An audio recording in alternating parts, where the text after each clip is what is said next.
Alhamdulillah, wassalatu wassalamu ala rasulillah Sayyidina wa maulana Muhammad ibn Abdillah wa ala alihi wa sahbihi wa man tabi'ahu wa wala. Ashhadu an la ilaha illallah wahdahu la syarika lah wa ashhadu anna sayyidina Muhammadan abduhu wa rasuluhu la nabiyya ba'da. Allahumma shalli ala sayyidina Muhammadin an-nabiyil ummi wa ala alihi wa sahbihi wa barik wa sallim. قال الله تعالى في القرآن العظيم وهو أصدق القائلين أعوذ بالله من الشيطان الرجيم يا أيها الذين آمنوا اتقوا الله حق تقاته ولا تموتن إلا وأنتم مسلمون. وقال تعالى في آية أخرى يا أيها الذين آمنوا اتقوا الله وقولوا قولا سديدا يصلح لكم أعمالكم ويغفر لكم ذنوبكم ومن يطع الله ورسوله فقد فاز فوزا عظيما.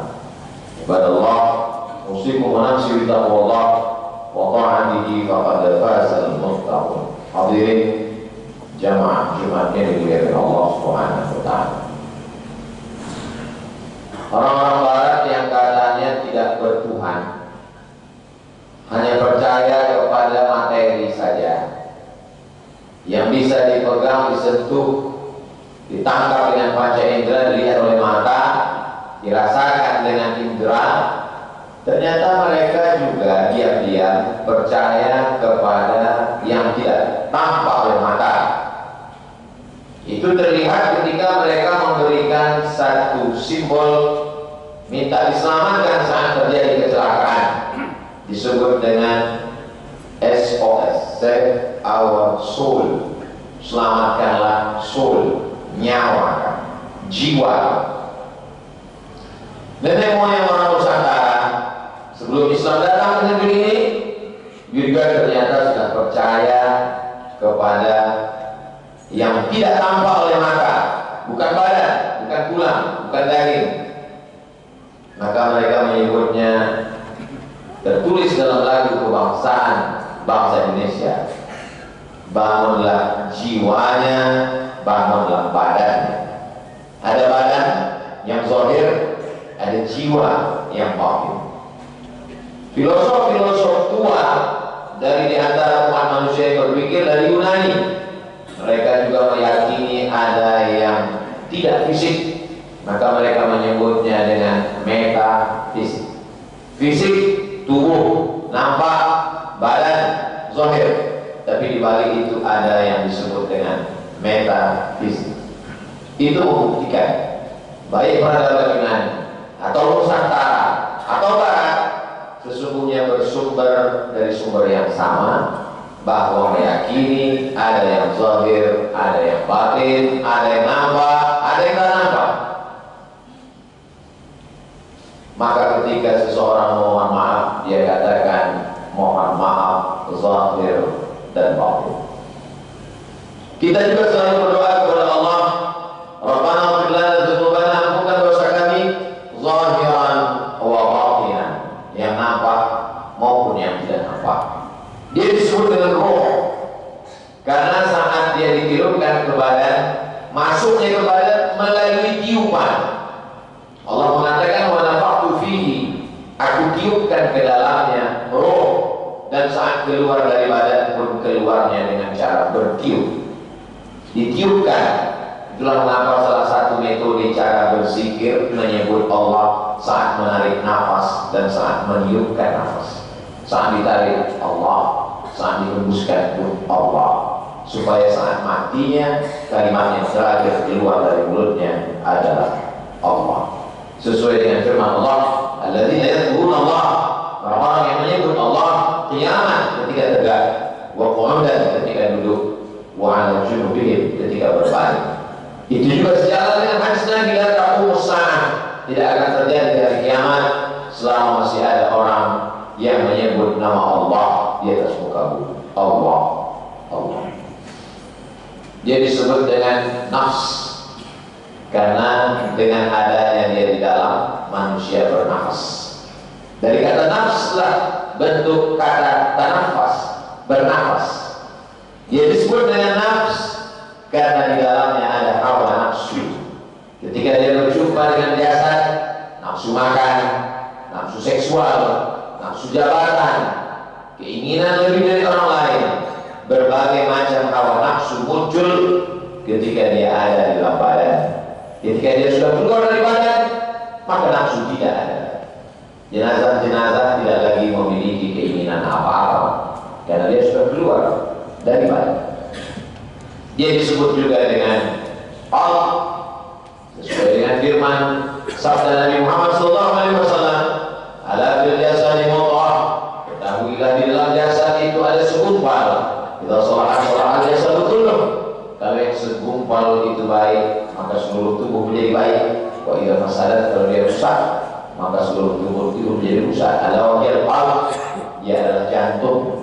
Sebagian mengatakan hati, lalu kemudian sebagian mengkombinasikan antara keduanya, jantung, hati, karena dua-duanya amat sangat berfungsi pada tubuh. Sebagaimana berfungsinya jantung pada tubuh manusia, orang mati mendadak karena serangan jantung, detak jantung berhenti, darah tak lagi mengalir, mati tiba-tiba. Begitu juga lah dia berada di dalam diri manusia, disebut dengan Allah, disebut dengan nafs, disebut dengan roh. Ketika dia sudah tenang, sudah stabil, disebut dengan fuad. Maka dabal fuad mara'a. Hati kecil Nabi Muhammad SAW tidak mungkin berdusta akan apa yang dia lihat. Kita selalu diajarkan doa, ya muqallibal qulub, engkau yang membolak-balikkan hati. Sabit qulubana, kokohkan hati kami ala ini dalam agama, wa ala ta'atik, dalam ketaatan kepada, karena memang sifatnya yang berbolak-balik. Yusbihu mu'minan, pagi beriman, wa yumsi kafiran, petangnya jadi kafir. Berubahnya orang yang nampaknya baik, berubah menjadi tidak baik karena keadaan, karena situasi, karena kondisi. Begitulah Allah Subhanahu wa taala menyatakan. Maka ketika seseorang bercermin melihat tubuhnya, wajahnya, dia katakan, Allahumma kama hassanta khalqi fahassin khuluqi. Sebagaimana sudah kau perbaiki zahirku, kakiku, tanganku, wajahku, telingaku sempurna.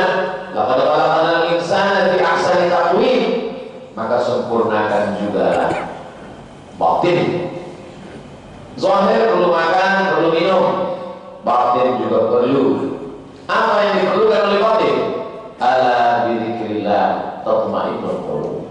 Dengan banyak berzikir mengingat Allah, maka hati akan menjadi tenang. Ternyata orang-orang yang tinggal dengan berkecukupan, jiwanya kering, rohnya mati, akhirnya dia hanya menjadi jasad yang bergentayangan di atas muka bumi Allah SWT.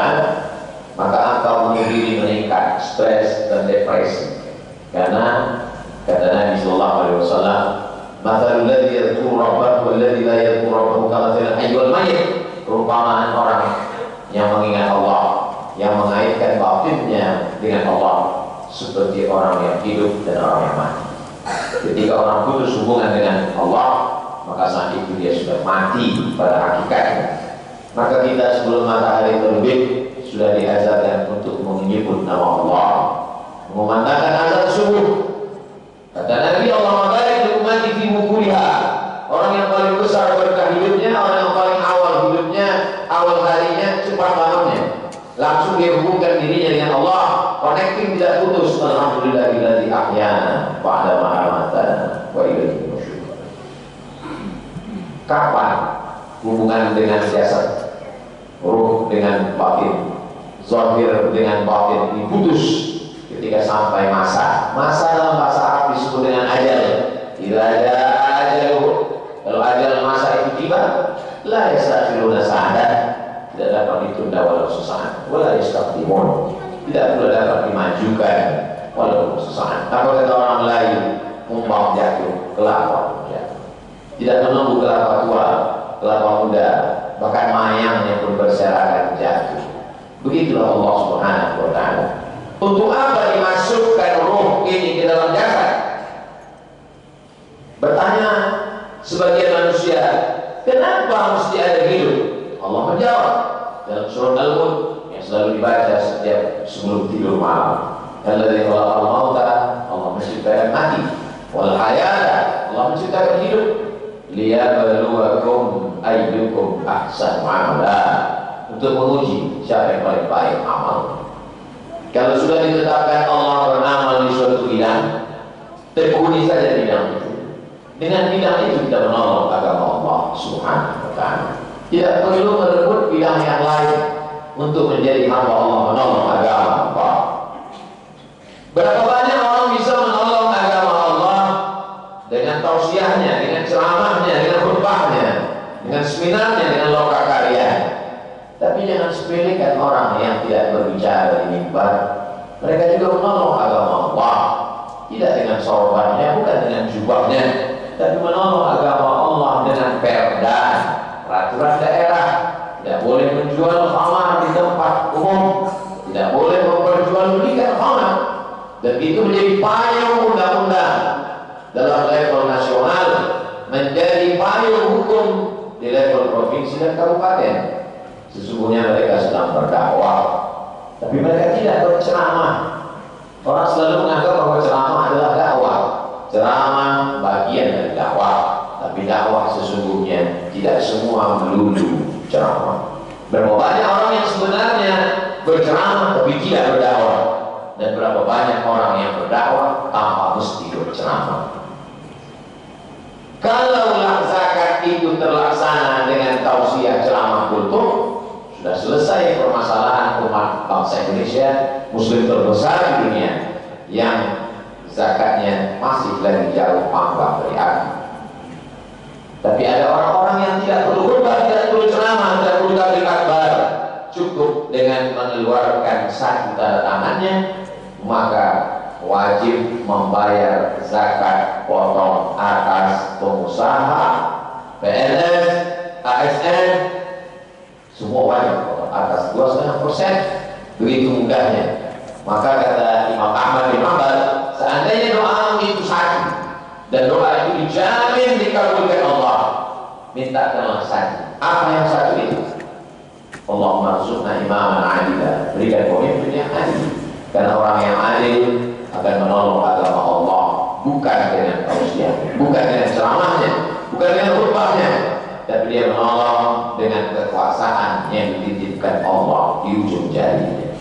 Kita tidak lagi tinggal di negeri Kesultanan Siak Melayu Riau yang dipimpin oleh Sultan, semua kekuasaan di ujung jarinya. Setelah kita bergabung dengan negara Kesatuan Republik Indonesia, kita memilih orang-orang yang menurut zahir. Nah, menurut zahir kita mengukur, melihat dengan zahir. Wallahu ta'ala as-sarair, hati orang siapa yang tahu? Allah Subhanahu wa ta'ala hanya memberikan kita pandangan zahir, yang batin milik Allah Subhanahu wa ta'ala. Kita berusaha melihat bagaimana agamanya, bagaimana kejujuran, bagaimana sepak terjang.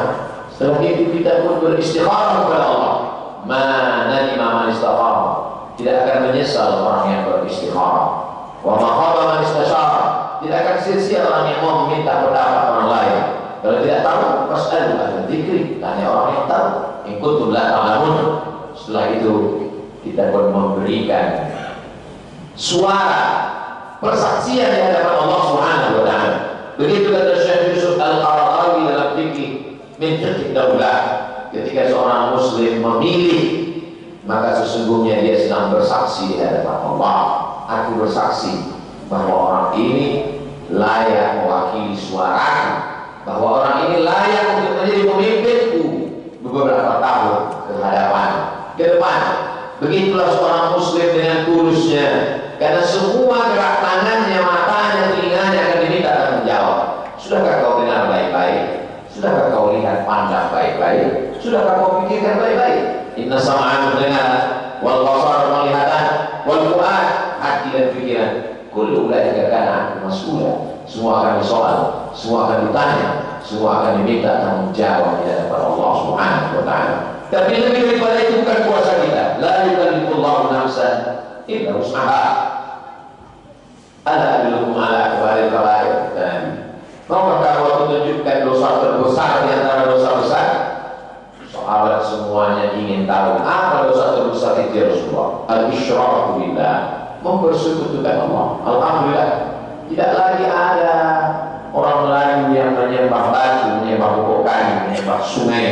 Semuanya bertauhid. Melayu adalah Islam, Melayu adalah Muslim. Bahkan orang yang tidak Islam, ketika Muslim dia disebut masuk Melayu, karena Melayu adalah Islam. Bertauhid kepada Allah Subhanahu wa taala, meyakini Nabi Muhammad SAW sebagai utusan Rasul hamba Allah Subhanahu wa taala. Huququl walidain, dosa besar kedua adalah durhaka. Semua umat Islam tahu sayang kepada ayah, kasih kepada ibu. Yang dikhawatirkan dosa terbesar nomor 3, syahadatuz zur, memberikan kesaksian palsu. Hanya karena ar-rashi wal murtashi disogok, menerima sogok. La'ana Rasulullah sallallahu alaihi wasallam ar-rashi wal murtashi. Rasulullah SAW melaknat orang yang menyogok dan orang yang menerima sogok. Sogok menyogok dilakukan oleh orang yang sholat, tidak seimbang, tidak berjalan lurus antara orang yang muslim sholat dengan orang yang melakukan sogok suap. Maka dalam hadis dikatakan, ma sholatu lam tanhaku anil fahsya wal munkar, siapa yang sholatnya tidak mencegahnya dari perbuatan keji dan munkar, falam yastadilla mu'lan, maka dia tidak semakin dekat, tapi justru semakin jauh dari Allah Subhanahu wa taala. Uang yang haram dibawa pulang ke rumah, belikan ke beras, berobat menjadi nasi, disuapkan ke mulut. Allahumma barik lana fima razaqtana wa qina adzabannar. Duit itu disentuh oleh tidak. Kata Nabi sallallahu alaihi wasallam, ada orang-orang yang doanya tidak terkabul, mat'amuhu haram, karena makanannya haram, masyrabuhu haram, minumannya haram, wa ghudhiya bil haram, diberikan, disuapkan makanan haram. Anna yustajabu lahu, apakah mungkin doanya dikabulkan Allah Subhanahu wa taala? Dia masuk ke badan roh menjadi darah, roh menjadi daging. Ayyuma lahmin, setiap daging di badan nabata min haram, kalau dia tumbuh dari yang haram, fannaru awlari, maka api neraka akan menjadi tempat. Dunia bukan tempat yang baru, dunia tempat yang lama. Dunia silih berganti. Yang dulu berkuasa hari ini menjadi rakyat jelata. Yang hari ini rakyat jelata boleh jadi besok berkuasa. Tu'izzu man tasha wa tudhillu man tasha. Dunia adalah mimpi, kata Sayyidina Ali. An-nasu niyam. Manusia ini semuanya sedang mimpi. Mimpi menjadi orang kaya, mimpi menjadi penguasa, mimpi menjadi orang yang disenangi. Selama mati tahu, ketika mereka mati, roh keluar dari jasad, disitulah baru kita akan sadar sesungguhnya apa yang sedang kita lewati hanya seperti bernaung sekejap di bawah pohon yang rindang. Matahari redup, perjalanan pun akan berlari. Hidup sekejap, tapi resiko akan diterima amat sangat lama. Bukankah hidup Fir'aun sekejap? Bukankah hidup Namrus juga tak lama? Tapi azab kubur yang diterima sangat lama. Sampai hari ini yang belum kiamat, yang kita pikirkan hanya sejengkal yang akan masuk ke tenggorokan, hanya beberapa saat setelah matahari redup kita pun akan melanjutkan perjalanan, dan perjalanan masih panjang. Masih ada alam barzakh, masih ada sangkakala ditiupkan, masih berdiri di padang mahsyar, masih ada timbangan amal, masih ada titian shiratal mustaqim, masih ada hisab, sampai akhirnya kita beristirahat yang sesungguhnya saat bersama dengan Rasulullah sallallahu alaihi wasallam. Isma syidda, hidup sesuka hatimu, fa innaka mayyit, sesungguhnya kau akan jadi mayat, akan menjadi santapan cacing tanah. Yang ditinggalkan hanya kenangan. Manusia mati meninggalkan cerita, meninggalkan kenangan. Harimau mati meninggalkan belang, gajah mati meninggalkan gading. Manusia mati meninggalkan cerita, cerita baik atau cerita buruk. Sampai hari ini cerita Musa terus diceritakan, tapi jangan lupa cerita Fir'aun juga terus dikumandangkan. Barakallahu wa lakum bil Qur'anil azim wa nafa'ani wa iyyakum bima fihi minal ayati wa dzikril hakim wa taqabbal minni wa minkum tilawatahu innahu huwal ghafurur rahim.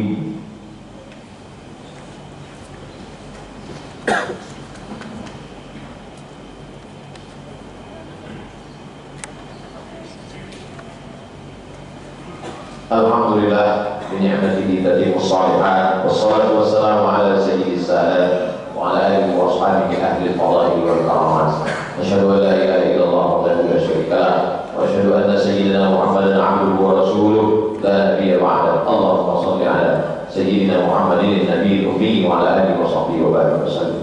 قال الله تعالى في القرآن العظيم وهو أصدق القائلين: أعوذ بالله من الشيطان الرجيم، بسم الله الرحمن الرحيم، والعصر إن الإنسان لفي خسر إلا الذين آمنوا وعملوا الصالحات وتواصوا بالحق وتواصوا بالصبر. قال تعالى في آية أخرى: إن الله وملائكته يصلون على النبي يا أيها الذين آمنوا صلوا عليه وسلموا تسليما. اللهم اغفر للمسلمين والمسلمات والمؤمنين والمؤمنات الأحياء منهم والأموات برحمتك يا أرحم الراحمين. اللهم انصر إخواننا المجاهدين المستضعفين في فلسطين وفي رقيقها وفي كل مكان من مشارق الأرض إلى مغاربها.